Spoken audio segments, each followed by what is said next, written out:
Assalamualaikum warahmatullahi wabarakatuh.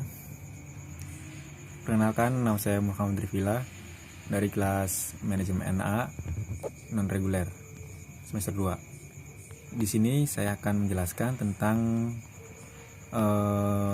Al-Quran dan Al-Hadis sebagai sumber hukum Islam.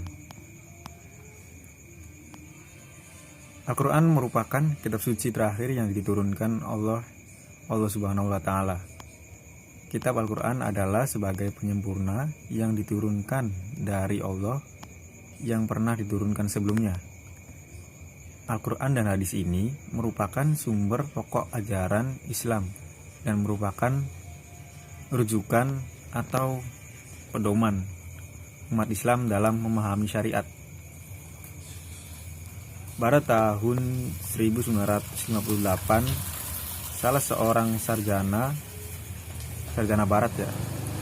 barat yang telah mengadakan penelitian dan penyelidikan secara ilmiah tentang Al-Quran menetapkan bahwasannya pokok-pokok ajaran Al-Quran begitu dinamis atau begitu mengikuti perkembangan zaman lah istilahnya, serta abadi, sehingga tidak ada di dunia ini suatu kitab suci yang lebih dari 12 abad. Bahkan kitab suci lainnya tidak mampu menyaingi keabadian dari Al-Quran ini sendiri. Lalu hadis sebagai sumber hukum kedua Islam.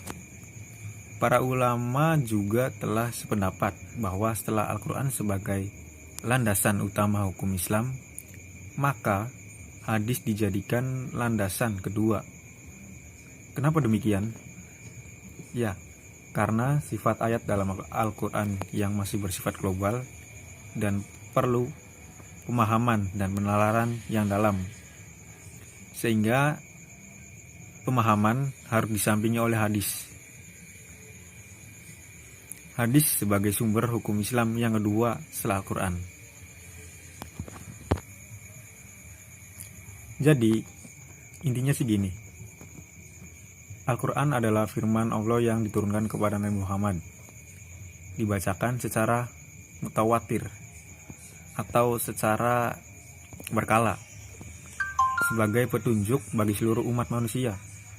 Al-Quran sendiri sebagai kitab Allah menempati posisi sumber pertama dan paling utama bagi pedoman umat Islam. Hadis yaitu segala sesuatu yang disandarkan kepada Nabi Muhammad SAW, baik berupa perkataan, perbuatan, pernyataan, dan